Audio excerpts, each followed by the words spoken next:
बच्चों, यह आपका हिंदी विषय है। आज मैं आपको पाठ पढ़ाऊंगी। पाठ 9। पाठ का नाम है स्वतंत्रता की ओर।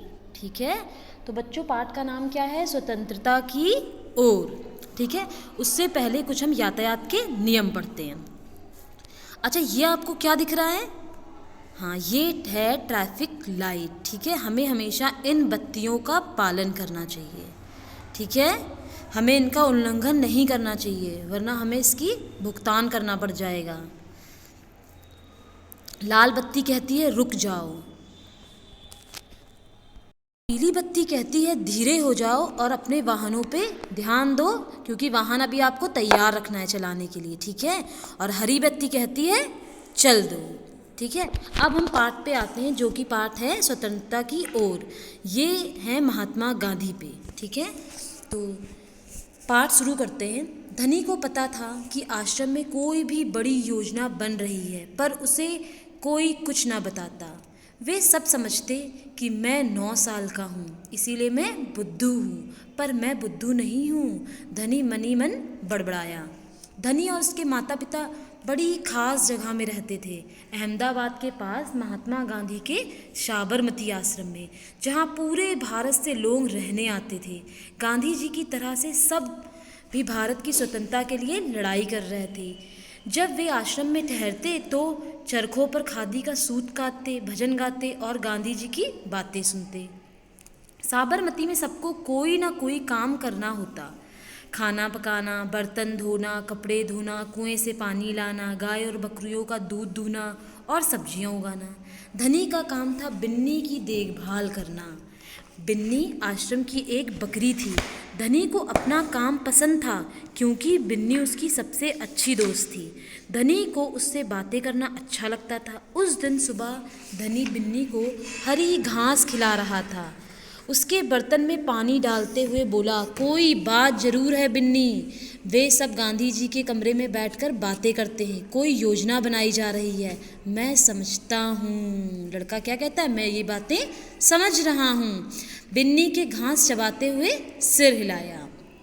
जैसे ही वह धनी की बात समझ रही हो, धनी को भूख लगी। कूदती फांती बिन्नी को लेकर वह रसोई की तरफ चला गया।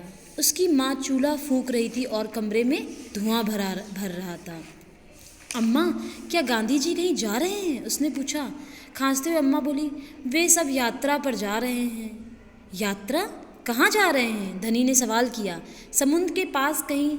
अब सवाल पूछना बंद करो और यहाँ से जाओ।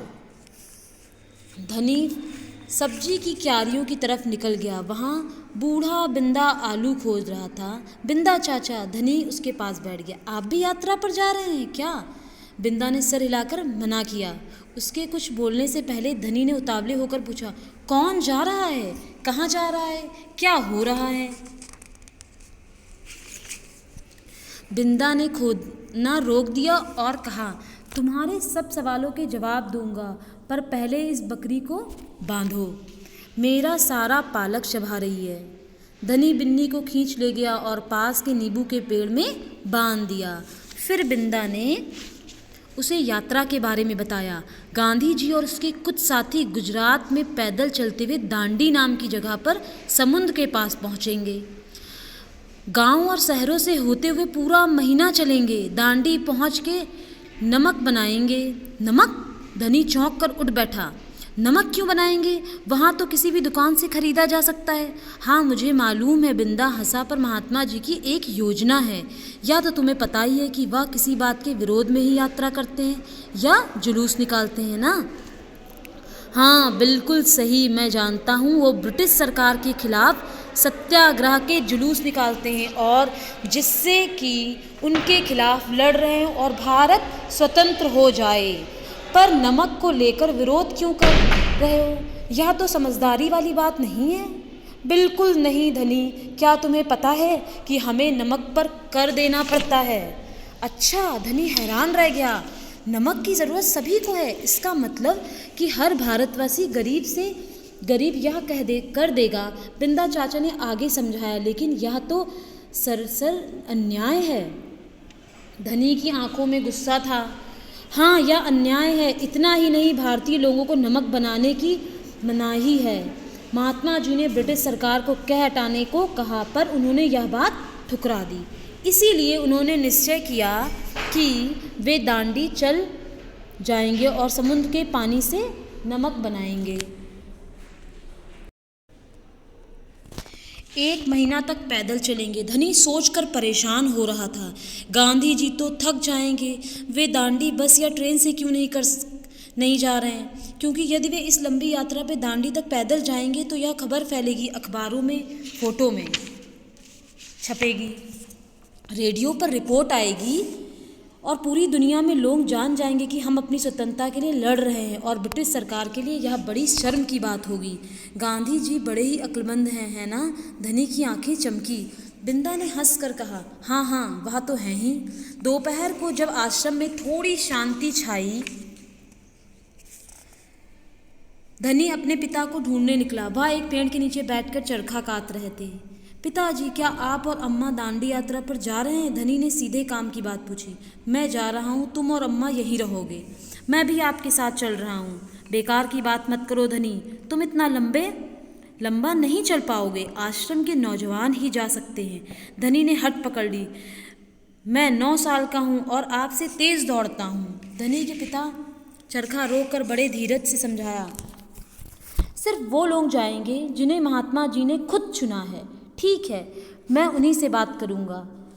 वह जरूर ही कहेंगे। धनी खड़े होकर बोला और वहाँ से चल दिया।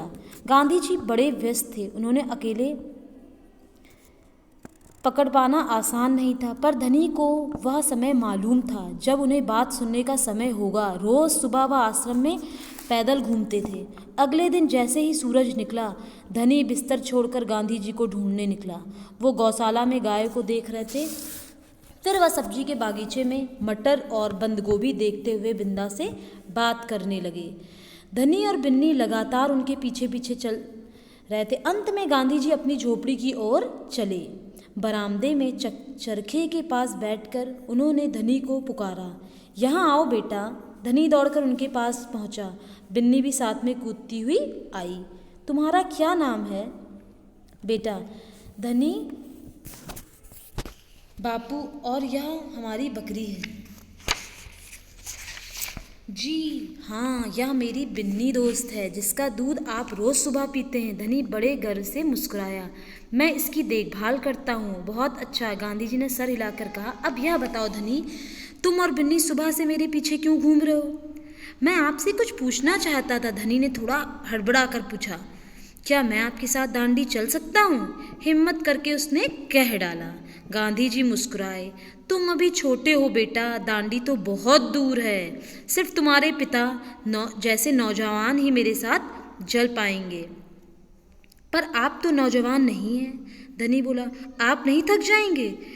मैं बहुत अच्छे से चलता हूँ, गांधी जी ने कहा। मैं भी बहुत अच्छे से चलता हूँ। धनी भी अड़ गया। हाँ, ठीक बात है, कुछ सोचकर गांधी जी बोले, मगर एक समस्या है। अगर तुम मेरे साथ जाओगे तो बिन्नी को कौन देखेगा? बिन्नी बेटा जो उनकी बकरी थी, ठीक है, तो उसे कौन देखेगा? इतना चलने के बाद मैं कमज़ोर हो जाऊंगा। इसीलिए जब मैं वापस आऊंगा तो मुझे खूब सारा दूध पीना पड़ेगा, जिससे कि मेरी ताकत लौट आए।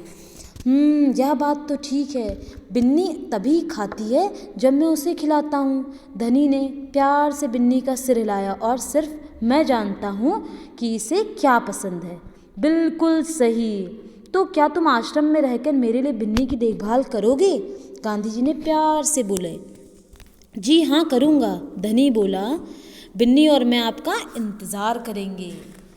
तो बच्चों, आपकी यह कहानी यहीं पर समाप्त होती है, ठीक है। अब आप लोगों को इसके आगे के प्रश्न उत्तर अपने एग्ज़ाम के बाद कंप्लीट करने होंगे, ठीक है बच्चों।